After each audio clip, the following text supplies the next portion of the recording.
Heyo, good evening, day to those who are watching. I just want to say thanks to everybody who still is watching. Granted, the views have gotten lower. I figured it's not the most entertaining stuff, so anyone who still views it, I appreciate it. With that said, just I'm gonna try and play with the editing app. I'm not very tech savvy, so I have no idea how it works, but just appreciate anyone who's still watching. If you have any comments, concerns about how I could do this better, what else you'd like to hear, and I'm also planning to do this every other day to try and make sure when I am producing these videos, it is well articulated. It's not something quick just because I need to get it out for the day. So just gonna do it every other day. And with that being said, we're gonna be in Matthew chapter 13 verses 47 and 50 through 50. And it's gonna be the parable of the net. With that said, let's get into it. It says, "Again, the kingdom of heaven is like the net that was thrown into the sea and gathered fish of every kind. When it was full, men drew it ashore and sat down and sorted the good into containers, but threw away the bad. So it will be at the end of the age, the angels will come out and separate the evil from the righteous and throw them into the fiery furnace, and that place there will be weeping and gnashing of teeth." First things first, it's very good, kind of encouraging passage for even non-believers and believers themselves. When it says, at the end of the age, the angels will come out and separate evil from righteous.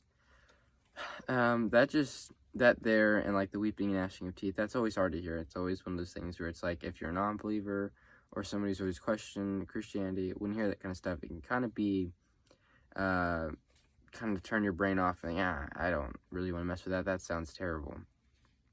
But in this, it's not saying that God's just gonna immediately send you there or anything like that. It's I feel like instead it's kind of telling you, like, you kind of have a choice. Like, you can choose, like, do I want to spend forever with God? Or I don't really know if I like the guy or if I don't want to spend with him, so I don't want to. And a lot of this, it kind of highlights, like, you kind of have a free choice that you can choose, like, do I want to follow or do I not want to? So whenever it says it separates them, it's not saying everyone who hasn't ever heard of God or hasn't ever confessed to him is going to be immediately thrown into the like it says, the fiery furnace. Instead, I think that people will have a choice, like, okay, do you want to follow God, or do you choose to follow him, or do you just want to choose to be without him? And that there's, I think, the gnashing of teeth is just being without him forever. That's just what creates that despair.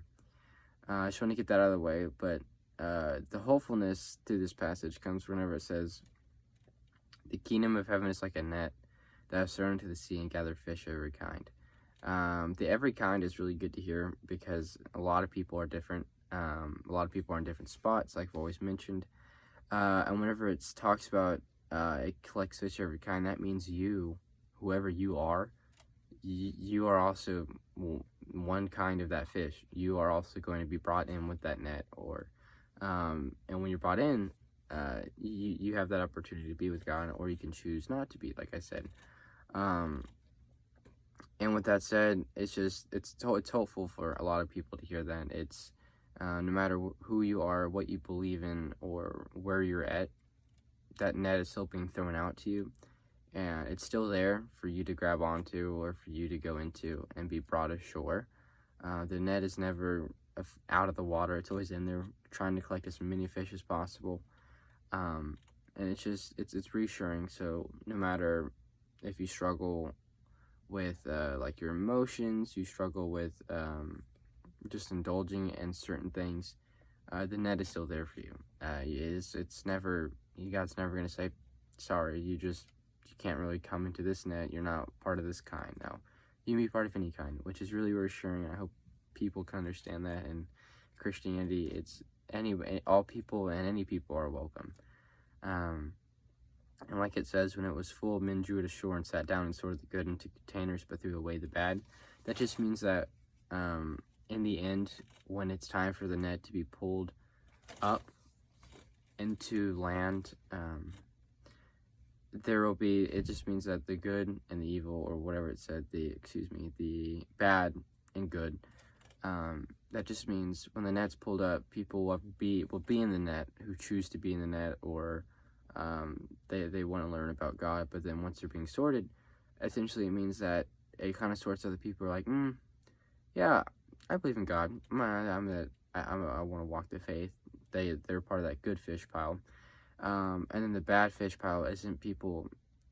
It isn't already preset for certain people, because I know a lot of people think I'm preset for hell because of this, but no one has a preset destination of hell. I mean, if anything, everyone has a predestination for hell.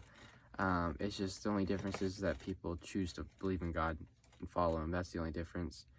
And the good and bad here is talking about people who choose to follow God, and the bad is just people who decide, I don't want to be with God, and that's just the bad.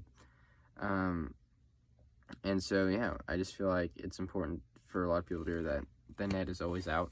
It's always up to you if you want to go into the net and just kind of learn about God and whatnot. And I just want to reiterate, I feel like maybe kind of a hot topic question, but God doesn't just send people to hell. A lot of times hell itself could be just the eternal life without God.